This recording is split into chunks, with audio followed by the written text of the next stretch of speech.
Now let me share a powerful real-world example. A global retailer, Walmart, faced huge challenges in the late 1980s and early 1990s.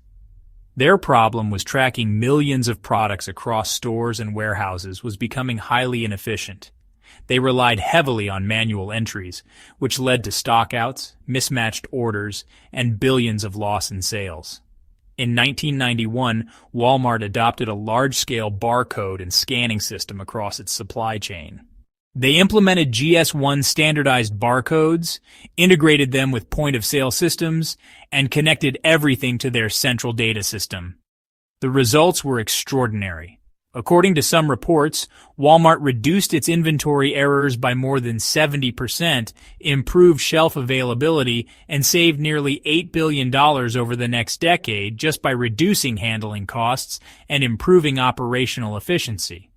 This transformation also gave Walmart a competitive advantage and set the foundation for its reputation as a supply chain leader.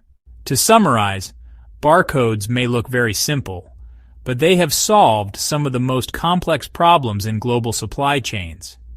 From cutting down checkout times at supermarkets to ensuring medicines are authentic and traceable. From tracking shipments across continents to making sure manufacturers know exactly which batch of raw material was used. Barcodes have silently created a backbone of trust and accuracy. Just imagine if a hospital could not track its medicines properly. A wrong medicine reaching the wrong patient could be life-threatening. With barcodes, this risk is reduced because every single pack can be tracked and verified. This is how a real-world problem was solved with a simple technology. Hopefully you like this concept because barcodes are not just about black and white lines. They are about speed, accuracy, and reliability. Now, a very important point to remember is that many advanced technologies we use today, like RFID or IoT, actually evolved because barcodes paved the way.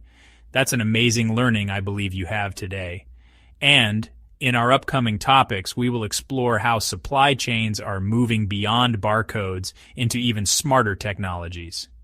Stay tuned.